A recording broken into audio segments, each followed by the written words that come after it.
శ్రీమాత్రే నమ. జయ గురు దత్తాత్రేయ నమ. ఈ వీడియోలో మనం వివిధ రాశులపై శుక్రగ్రహ ప్రభావం ఏ విధంగా ఉంటుంది, మరి శుక్రుడు ప్రస్తుతం జూలై 31వ తారీఖు నుంచి ఆగస్టు 24 వరకు సింహరాశిలో సంచరించడం జరుగుతుంది.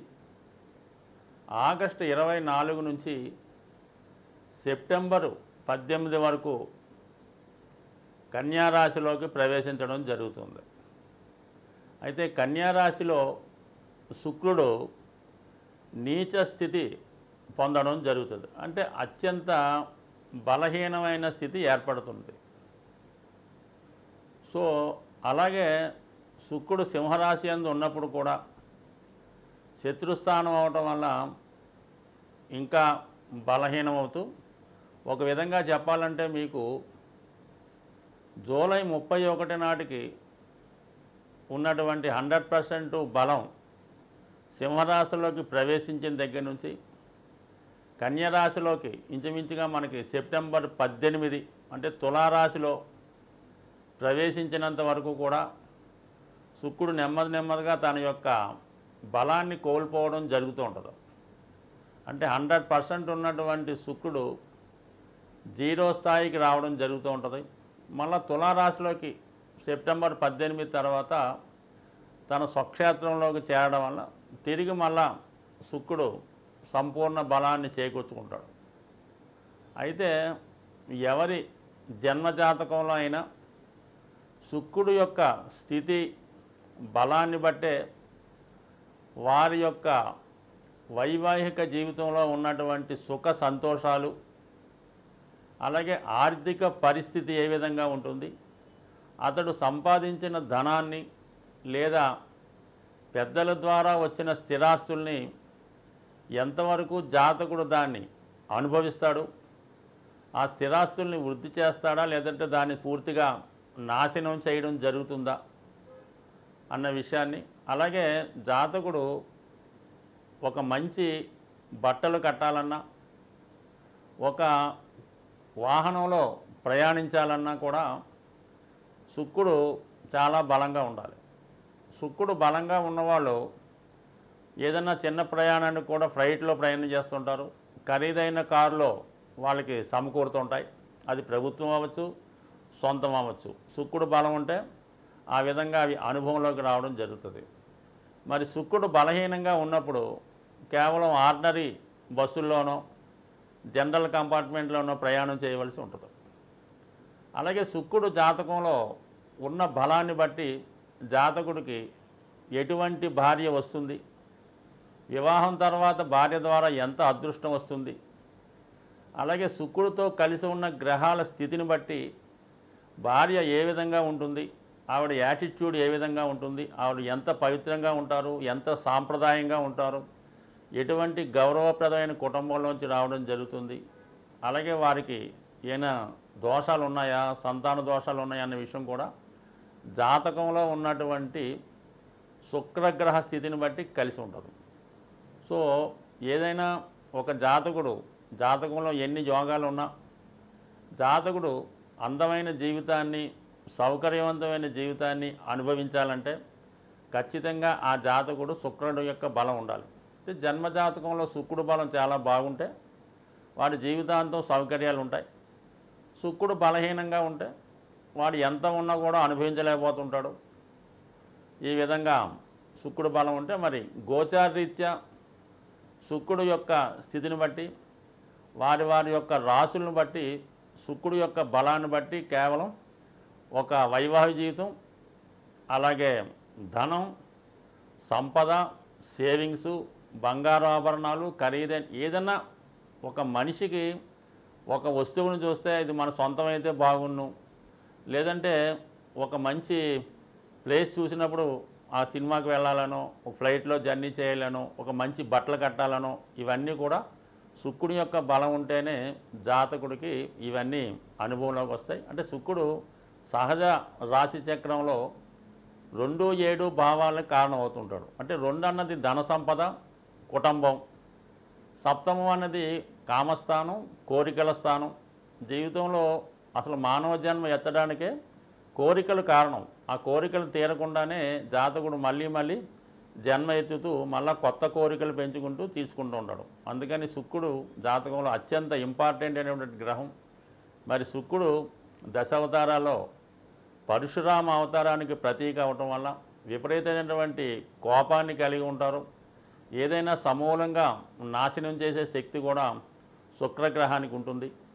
అలాగే నవగ్రహాల్లో అత్యంత శక్తివంత గ్రహం శుక్రగ్రహం. కేవలం శుక్రునికి మాత్రమే మృత సంజీవిని అనే అద్భుతమైన విద్య తెలిసింటే చనిపోయిన వాళ్ళని బతికించగలిగే శక్తి శుక్రగ్రహానికి ఉంటుంది.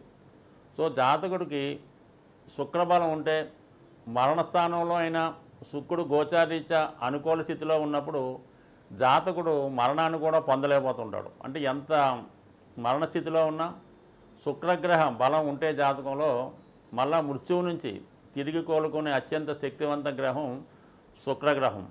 అటువంటి శుక్రగ్రహం ప్రస్తుతం సింహరాశి అన్నది శత్రురాశి. ఎందుకంటే ఒక గ్రహం ఉచ్చస్థానంలోకి వెళ్తున్నప్పుడు బలాన్ని పొందుతూ ఉంటాడు. అంటే శుక్రుడు మీనరాశిలోకి వెళ్తే బలాన్ని పుంజుకోవడం జరుగుతూ ఉంటుంది, అది ఉచ్చస్థానం.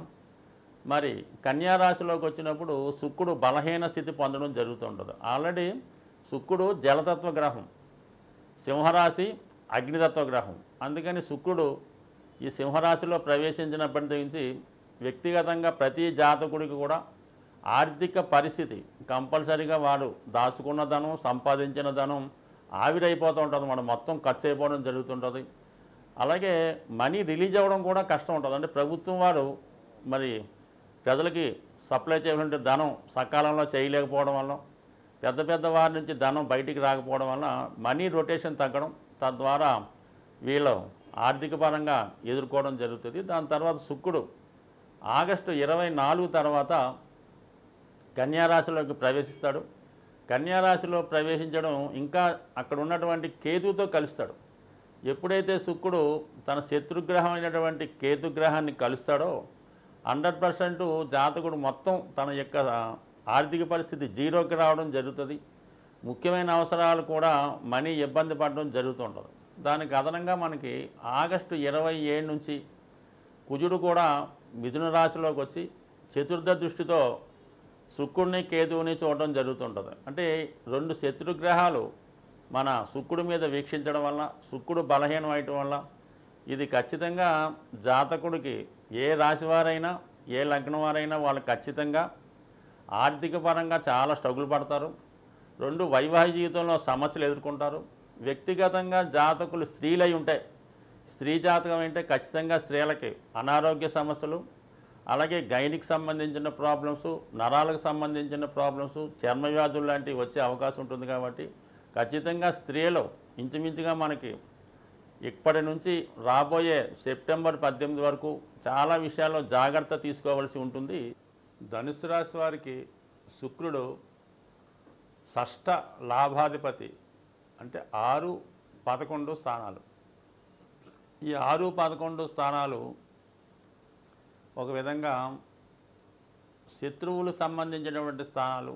అంటే ఈ స్థానాల్లో ఉన్నటువంటి గ్రహాలు ఇతరులకి ఉపయోగపడుతుంటాయి అన్నమాట. సో ఇప్పుడు శుక్రుడు వీరి జన్మజాతకంలో ఏ విధంగా పాపగ్రహాలతో కలిసి ఉన్నా, బలహీనపడి ఉన్న వీళ్ళు రుణగ్రస్తులు అవుతుంటారు అన్నమాట. కుజుడుతో కలిసి ఉన్న శుక్రుడు రాహుతో కానీ కేతువుతో కానీ కలిసి ఉంటే, శనితో కలిసి ఉన్నా కూడా చాలా సందర్భాల్లో జాతకుడు ఇతరుల కొరకు రుణం చేయవలసి ఉంటుంది. ఆ రుణం చేసే వల్ల ఆ ఇతరులు బాగుంటారు, కానీ మీరు ఆ రుణం తీర్చలేక చాలా ఇబ్బంది పడవలసి ఉంటుంది. అంటే చిన్న అప్పు పెద్దదిగా మారుతుంది. అది తీర్చలేక మీరు ఏదో పెద్ద అద్భుతం జరగాలన్నమాట. ఏదైనా స్థిరాస్తి అమ్మడమో లేదంటే ఇంకోటో జరగడం వల్ల తీరాలి తప్ప మామూలుగా మీ యొక్క స్వయం కృషితో తీర్చలేకపోతూ ఉంటారు. అంటే కారణం ఏంటంటే ఇది 6 నుంచి మళ్ళీ 6వ స్థానం కూడా శుక్రుడిగా వచ్చింది. దానివల్ల ఎంతసేపు కూడా ఇతరులు లాభపడుతూ ఉంటారు. మీరు అప్పు చేస్తారు, ఆ అప్పు ఎవరి కోసం చేస్తారు? ఏదో వేరే వాళ్ళు పెళ్లి కోసమో, వాళ్ళ చదువు కోసమో, మీ రక్త సంబంధికులు అవ్వచ్చు, మీ స్నేహితులు అవ్వచ్చు, లేదంటే మీరు ఎవరికన్నా బంధువర్గంలో వారికి ఆ విధంగా సహకారం చేస్తారు. ఆ అప్పు చేయడం వల్ల వాళ్ళు హ్యాపీగా ఉంటారు. మీరు నెల నెలా వడ్డీ కట్టడం వల్ల మీకు రుణం ఇచ్చినవాడు హ్యాపీగానే ఉంటాడు.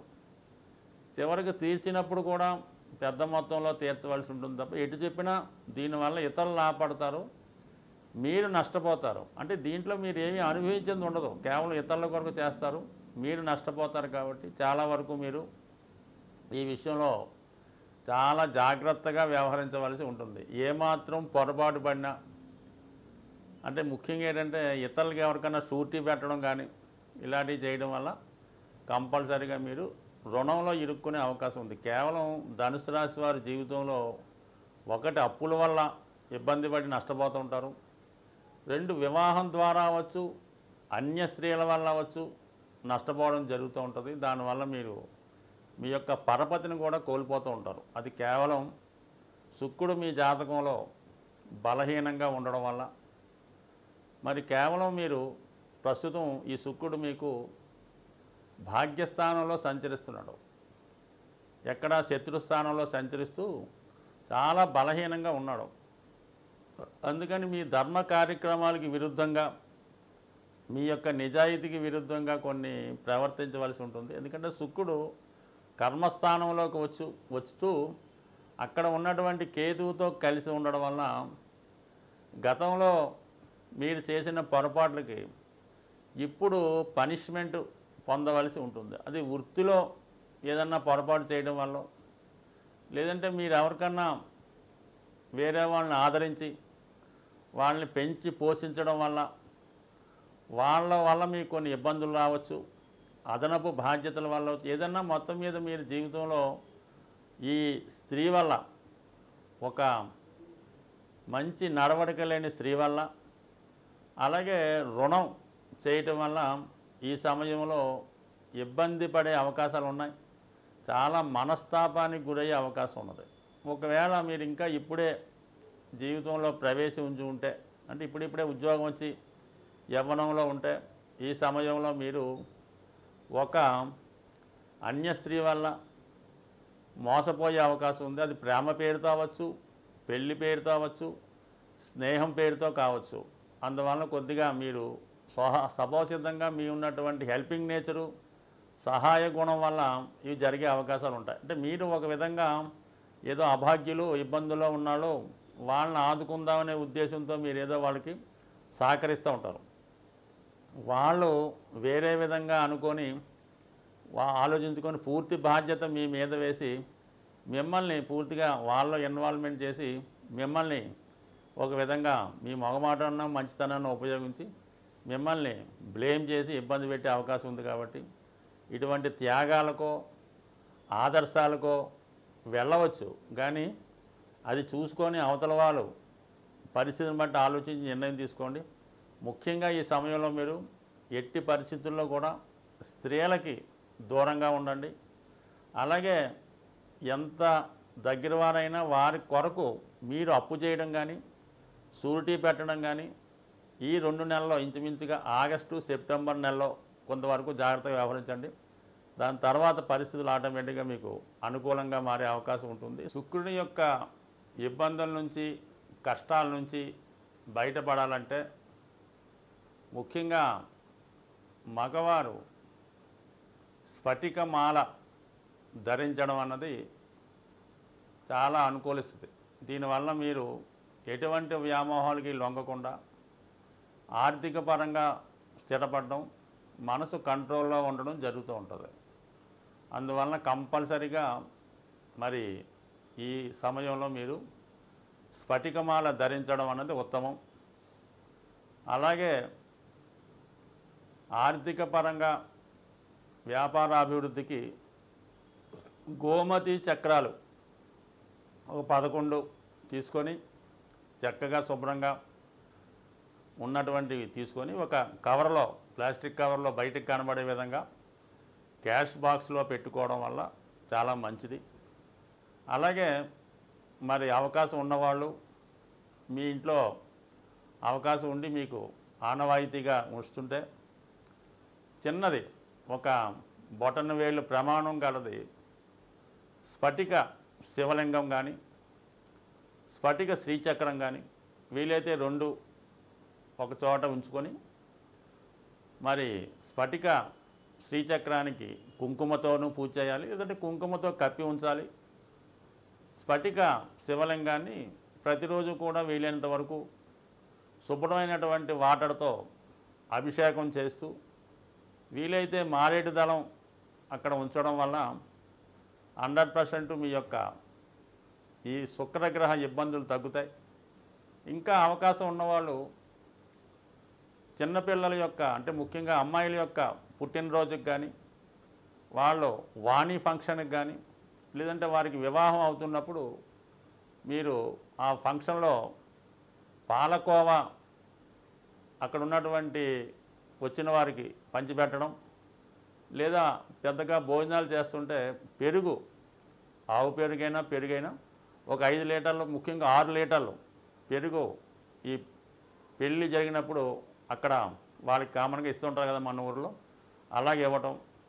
ఈ విధంగా చేయడం వల్ల ఇంకా చాలా ఇబ్బందులు ఉన్నాయి అనుకున్నప్పుడు శుక్రవారం కానీ మంగళవారం కానీ సాయంకాల సమయంలో అంటే సూర్యాస్తమయ సమయంలో మరి ఏదన్నా హనుమాన్ టెంపుల్లో కానీ అమ్మవారి టెంపుల్లో కానీ 6 గులాబీ పువ్వులు వారికి టెంపుల్లో ఇవ్వడం, 6 ప్రదర్శనలు చేయడం వల్ల కంపల్సరిగా శుక్రుని యొక్క అనుగ్రహానికి పొందుతారు. ముఖ్యంగా స్త్రీలకి ఆరాధించడం అంటే వాళ్ళకి మీ ముఖ్యంగా అక్క చెల్లెలకి విలువైనటువంటి పట్టు వస్త్రాలు బహుకరించి వాళ్ళ ఆశీర్వాదం తీసుకోవడం వల్ల మరి ఇప్పుడు వస్తున్నటువంటి రాఖీ పండగ రోజు ఎవరైతే మీ యొక్క శ్రేయస్సు ఉన్నతి కోరుకుంటారో వారితో రాఖీ కట్టించుకోవడం వల్ల కూడా మీకు శుక్రగ్రహ అనుగ్రహం పొందే అవకాశం ఉంది. స్వస్తి.